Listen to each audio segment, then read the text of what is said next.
Hi, everyone. You are likely beginning to research and write your speech one, which is an informative speech. And I've gotten some good questions about what makes sources credible. So in the first few weeks of our speech class together, you've been asked to evaluate source credibility on some of the TED Talks, YouTube videos that I've posted. And in doing so, you do a bit of research on who the speaker is, what their credentials are, the publication, so whether they are associated with a TED Talk, a university, if they have their own YouTube channel, and you start to evaluate whether they are using ethos, pathos, and logos, whether they have strong biases, if they're presenting information informatively or persuasively, and starting to suss out whether you think that you can trust these sources. We do this every day as consumers. We are inundated with advertisements and marketing and information, and we have to decide what we trust, who we trust, and that helps inform our purchasing decisions. And sometimes we don't give it a lot of thought. Maybe we've always bought Jif peanut butter. We like the taste, it's reliable, our parents served it to us. But when it comes to finding new sources, or maybe you're in the market for a new car or a new phone or a new PC, being able to read and evaluate sources that are credible and unbiased can be really helpful. This will be true as you do your research for this speech, for your second speech, and any other assignments that you've been given that ask you to do research. So I wanted to do a short video on finding credible sources, and I'm going to reference an acronym that might be distasteful. It's It's not vulgar necessarily, but it is one that I have used in the past for teaching source credibility in my English and my speech classes. And it's the acronym CRAAP. CRAAP stands for Currency, Relevance, Authority, Accuracy, and Purpose. And I'm going to walk through a little bit more about each one of these. Most of what you probably will be using for sources will be information you find online, which is fine. We use Google or some other search engine probably every day of our lives to find information, whether it's just, casual pop culture information, or we are looking up a fact, or we're doing research for a college assignment. So knowing some of these basics can be helpful in beginning to evaluate whether you'd want to trust a source. So currency just means the timeliness of the information. How current is it? And this is something you look at usually at the top of a page. If you're looking at, let's say, a newspaper like the New York Times or the Washington Post, usually there's a date associated right underneath the title or the subtitle along with the author. You might find sources such as the Centers for Disease Control or other similar health-related websites that don't put a lot of dates on their material. And if that's the case, that's okay. Oftentimes information on, government websites or health-related websites don't change every day or every month. But what I tend to do, if that's the case, is I scroll down to the bottom and just look to see if there's a date. And if nothing else, I look at the copyright. So if a website is copyright 2019, we know that they haven't updated their website for a while, and maybe we need to go to another website that has more current information. And typically, the more recent, the better. Things change, research changes, we do more studies, new information comes out. So especially if you are doing anything that is dealing with medicine or science, it's a good idea to be as current as possible. It doesn't mean that sources that are 20, 30, 50 years old are irrelevant, especially when you're doing things like I teach literature and we do literary research. So there are plentiful resources out there that have been around a long time. But probably for most benefit, for most of the assignments you'll be given, the newer, the better. And, check things like, can you click on links? And has it been updated? Sometimes, for instance, newspapers will publish updates. If something is found to be incorrect, they will post a little postscript saying, we've updated this according to an error we found. So relevance, the next part of CRAAP, relates to how does the information meet your needs? So you might find that when you do a Google search, so let's say I'm looking for book banning in libraries, and I find lots of hits because it's a hot topic right now. But let's say I find an article and there's only one little tiny paragraph that mentions book banning, and the rest of it's about censorship in general. that might not be as relevant to my research as I would like. So you want the piece you're looking at to focus primarily on the topic you're interested in. It shouldn't just touch on it. It shouldn't be a listicle or a bulleted list. It should have most of the content centered on what you are doing your research on.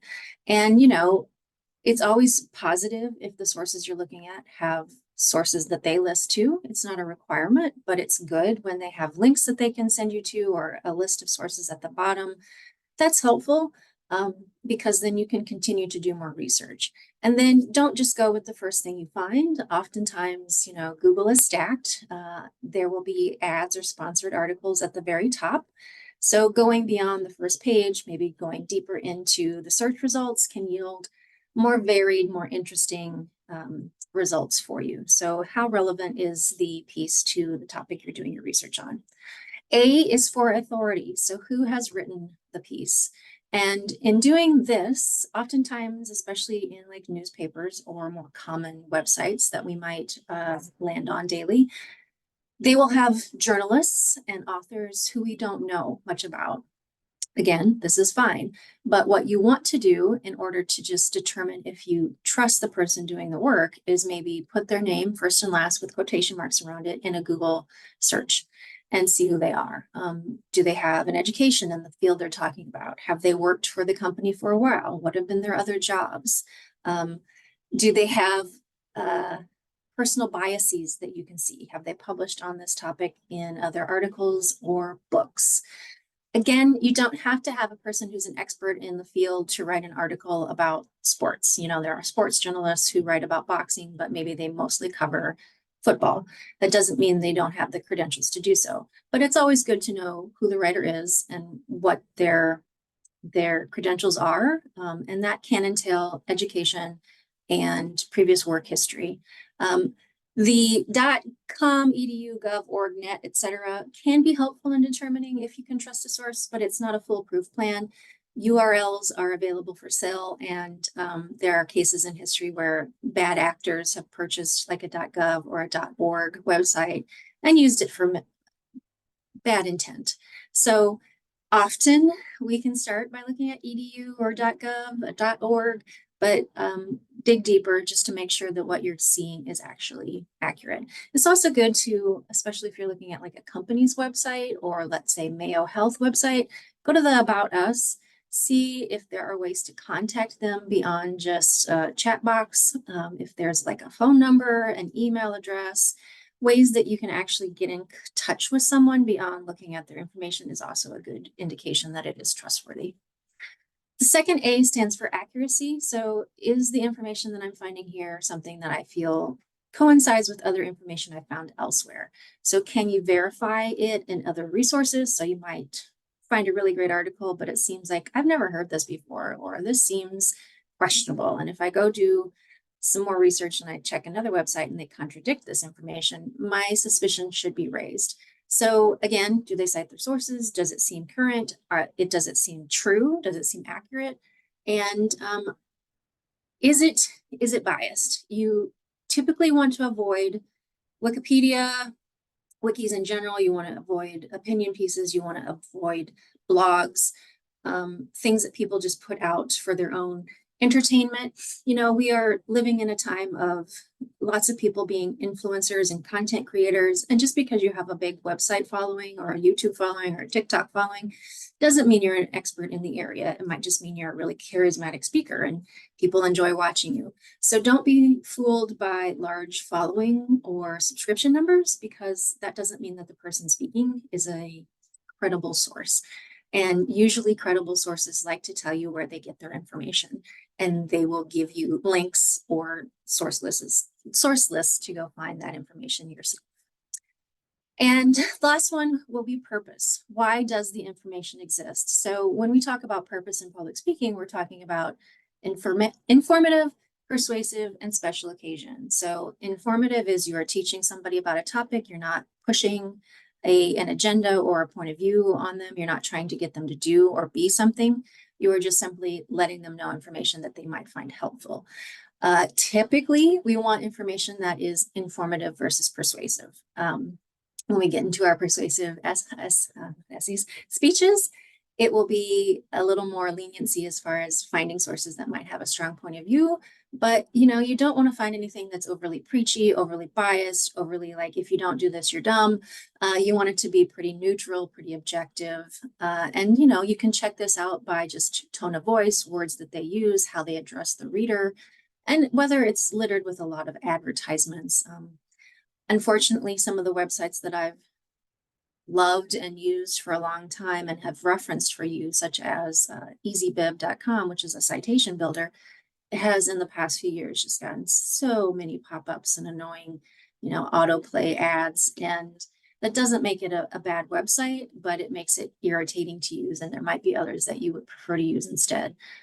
So those are some things to pay attention to. We probably use Wikipedia. I know that I referenced it this week to find out whether an actor who had been nominated for the Academy Awards had ever received an Oscar. And, the first hit brought me to Wikipedia.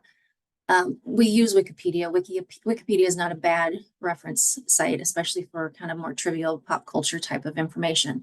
However, you will be advised throughout your college career and beyond not to use it as a source. And it's because it is a crowdsourced piece of information. It can be edited and changed anytime, and the information that is in Wikipedia is not always accurate. So what you can do instead is go to the very bottom of Wikipedia, and they will list the sources that have been used. You can check those out instead. And if you find a source that is relevant that you got originally from Wikipedia, just cite that source instead. So it's a fine place to start. Go to their sources list though, and don't cite Wikipedia as a source in your work just because it should be the first place, not the first place you look, but it can be a key to finding other more credible research, but it shouldn't be your primary research that you rely upon because it is not trustworthy in most instances. So that is a quick overview of the acronym CRAAP: currency, relevance, authority, accuracy, purpose, or point of view. Those can help you as you do your research. This applies to not only websites, but TED Talks, YouTube videos, documentaries, any kind of source material that you can use. And if you do end up interviewing someone, let's say for a source, just making sure that you get their credentials. Ask them what their title is, ask them their education background, ask them how long they've been doing the job, so that you can tell your audience of their credibility to build up that ethos for your audience.